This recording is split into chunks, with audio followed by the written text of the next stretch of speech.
नमस्कार, मैं राजकुमार श्री औरबिंदो सोसाइटी से आप सभी का हार्दिक स्वागत करता हूं। हम शिक्षा में शून्य निवेश नवाचार कार्यक्रम ZIIEI द्वारा संकलित एक रोचक नवाचार के बारे में विस्तार से जानेंगे। इस वीडियो में मैं आपको इनोवेटिव पाठशाला के अंतर्गत यूपी बोर्ड की कक्षा 4 के हिंदी भाषा की पाठ संख्या 11 बाल गंगाधर तिलक को एक नवाचार स्व अध्ययन की एक गतिविधि शब्द सागर के माध्यम से क्रियान्वित करना बताऊंगा।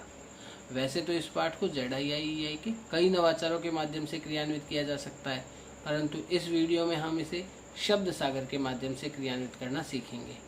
सबसे पहले मैं आपको पाठ के सार के बारे में जानकारी दे देता हूँ। प्रस्तुत कविता बाल गंगाधर तिलक उनके नैतिकता के गुणों पर आधारित है। साथ ही यह हमें उनके जीवन मूल्यों से भी परिचित करवाता है।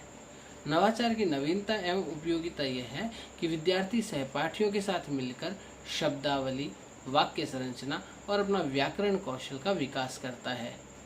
वह इस सीखने की प्रक्रिया में व्यस्त रहता है। नवाचारी शिक्षक इस बात को हमेशा ध्यान रखते हैं कि इस नवाचार को क्रियान्वयन करने की जो अवधि है वो कुल 20 मिनट है। नवाचार क्रियान्वयन प्रक्रिया के दौरान छात्रों को वाक्य संरचना और शब्दावली के किसी भी टॉपिक को पुनः अध्ययन करवाया जा सकता है। पूर्व प्रबंधन की जहाँ तक बात है, नवाचारी शिक्षक कक्षा में कुछ कलरफुल चार्ट पेपर और एक छोटा बॉक्स का अरेंजमेंट करते हैं। गतिविधि के क्रियान्वयन के लिए शिक्षक के लिए कुछ निर्देश भी हैं।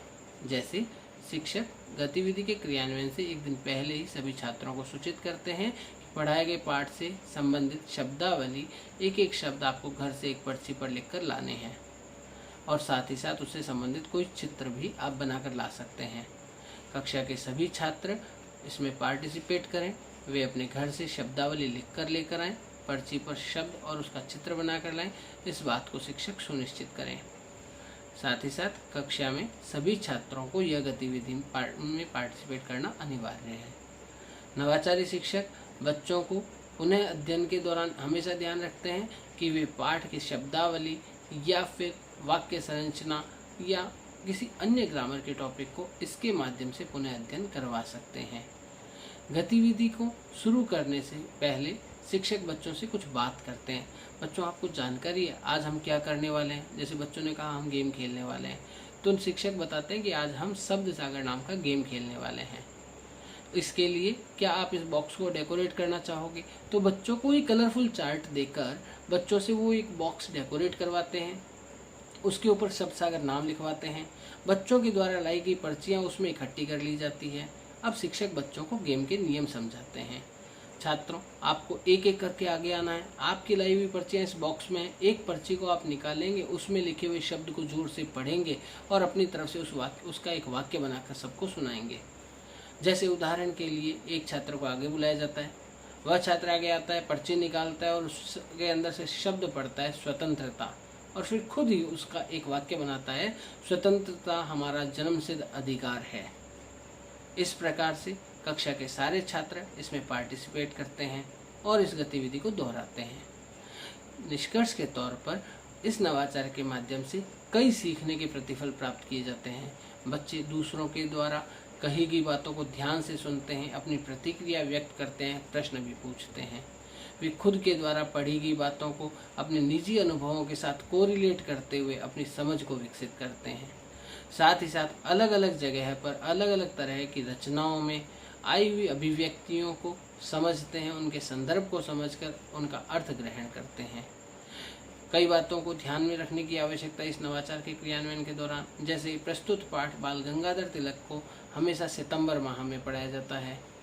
इसके माध्यम से शिक्षक बच्चों को वाक्य संरचना में, शब्दों का निर्माण करने में, शब्दों को पढ़ने की गतिविधि को बेहतर करवा सकते हैं।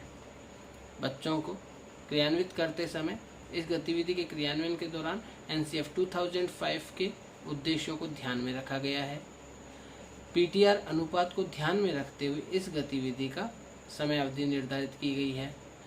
जो बच्चे विशेष आवश्यकता वाले होते हैं उन्हें भी इससे लाभ प्राप्त होता है। इससे कई जीवन कौशल जैसे कि प्रभावी संप्रेषण, पारस्परिक सहयोग, गहन सोच, इन सब का विकास होता है। साथ ही निहित मूल्य जैसे आत्मविश्वास आदि का भी विकास होता है। हम आशा करते हैं आपको यह गतिविधि अच्छी लगी होगी। प्रस्तुत पाठ को आप भी इस गतिविधि के माध्यम से अपने विद्यालय में क्रियान्वित करेंगे। हम इस प्रकार के दिलचस्प नवाचार आप तक लाते रहेंगे।